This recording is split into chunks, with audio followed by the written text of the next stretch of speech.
ہمیں سپورٹ کرنے کے لیے ہمارے چینل کو ابھی سبسکرائب کر لیں اور بیل کے آئیکن پر کلک کر کے ہماری لیٹسٹ ویڈیو کی نوٹیفیکیشن بر وقت حاصل کریں۔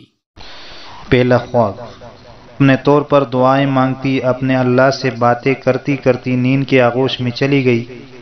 اسی رات کو میں نے ایک بڑا پیارا سپنا دیکھا۔ ہاں، وہ بڑا سہانا سپنا یعنی کہ خواب دیکھا تھا۔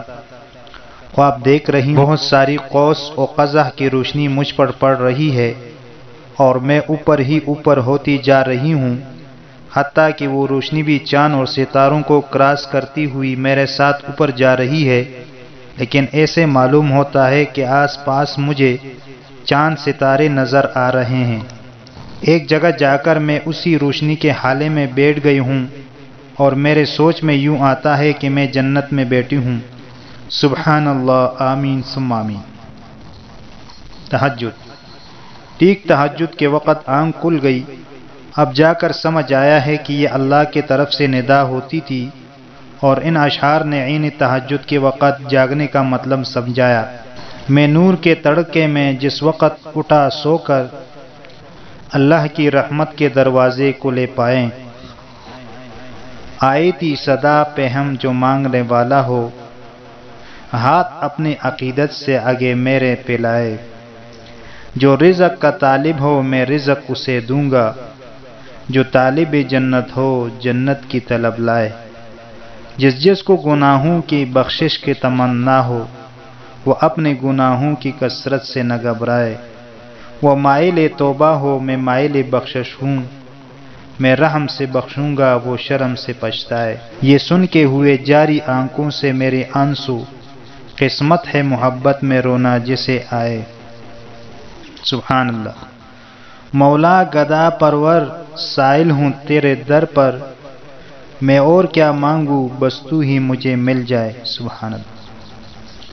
الحمدللہ، اس کے بعد کبھی تہجد قضا نہیں ہوئی، اور اس خواب کے بعد تو ایسا لگا کہ میں پیدائشی مسلمان ہوں۔ الحمدللہ، جیسا کہ میرے محبوب نے کوئی سندیسہ بھیجا ہے، پولی نہیں سمائی تھی، ماں باپ بھائی بہن سب بلا بیٹھی، اپنے طور پر وضو کر کے فرش پر چادر بچھا کر بیٹھ گئی۔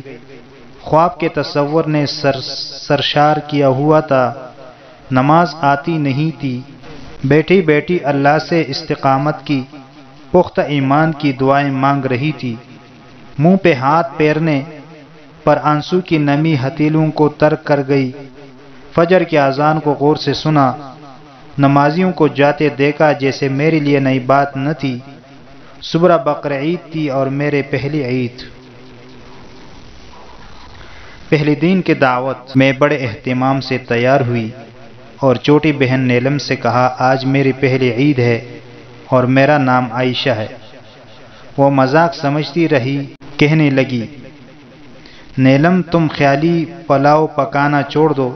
عائشہ: نیلم سچ کہہ رہی ہوں، میں مسلمان ہو گئی ہوں، میں جو کچھ کہہ رہی ہوں بہت سوچ سمجھ کر کہہ رہی ہوں، بس تم اتنا کرو بہن کہ ابھی کسی کو بتانا نہیں، ابھی اس کا وقت نہیں آیا۔ نیلم: تعجب ہے، یہ کیسے ہو گیا، اب کیا ہوگا؟ عائشہ: اگر تم اپنی زبان بند رکھو گی تو کچھ نہیں ہوگا، اللہ میرے ساتھ ہے۔ پھر میں نے اسے ساری بات بتا دی۔ میں نے نیلم کو اسلام کے بارے میں بہت سے باتیں بتائی۔ نیلم: وہ تو ٹھیک ہے، لیکن اب کیا ہوگا؟ عائشہ: اگر جذبہ سچا ہو تو کچھ نہیں ہوگا، اسلام ایک سچا مذہب ہے، ہمیں اپنی آخرت خراب نہیں کرنی چاہیے۔ میں تمہیں اسلام لانے کی دعوت دے رہی ہوں، تم بھی مسلمان ہو جاؤ، تمہارے لیے نفع ہی نفع ہے، آخرت کے عذاب بڑے باری ہیں، میں اپنے گھر کے دوسرے افراد کے لیے بھی فکر مند ہوں، اللہ تعالیٰ ان کو دین کی ہدایت فرمائے۔ نیلم: تم اگر مسلمان ہو گئی ہونا تو میں سمجھوں گی اللہ نے مجھے قبول کر لیا ہے، ہم دونوں مل کر والدین اور دوسرے بہن بھائیوں کو دین کی دعوت دیں گے، انشاءاللہ مجھے امید ہے کہ ہمارا گھرانہ مسلمان ہو جائے گا۔ نیلم: ایک ٹک خاموشی سے میری طرف دیکھ رہی تھی، میں نے کہا بہن کوئی جلدی نہیں، تم اس سچائی کو پالو گی۔ پھر میں نے آہستہ آہستہ اسے بھی وہ کتابیں پڑھوا کر سنانا شروع کی۔ مولانا طارق جمیل صاحب کی کیسٹ سنائی، ایک مرتبہ رات کو 12 بجے کانوں میں ہیڈ فون لگائے مولانا کے بیان ہم سن رہے تھے کہ ابو آ گئے۔ ابو صاحب بیٹا کیا ہو رہا ہے؟ میوزک سنا جا رہا ہے۔ ہم گھبرا گئے۔ والد صاحب کوئی بات نہیں بیٹے، میں تو ویسے ہی کہہ رہا تھا، تم تو گھبرا گئی۔ اب جلد سو جاؤ، دیر تک جاگنے سے سر میں درد ہو جاتا ہے۔ ابو چلے گئے، ہماری جان میں جان آئی۔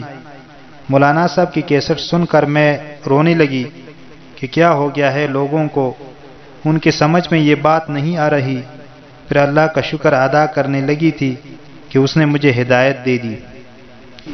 کیسٹ نیلم کو بھی سنائی کہ دیکھو اللہ تعالیٰ کیا فرماتے ہیں اور ہم کیا کر رہے ہیں۔ نیلم یہ باتیں سنتی اور خاموش ہو جاتی۔ دراصل اسے یہ سب سمجھ میں آ رہا تھا، لیکن ایک کم عمر ڈرپوک 15-16 سالہ بچی اب تک کوئی علمی قدم نہیں اٹھا پا رہی تھی۔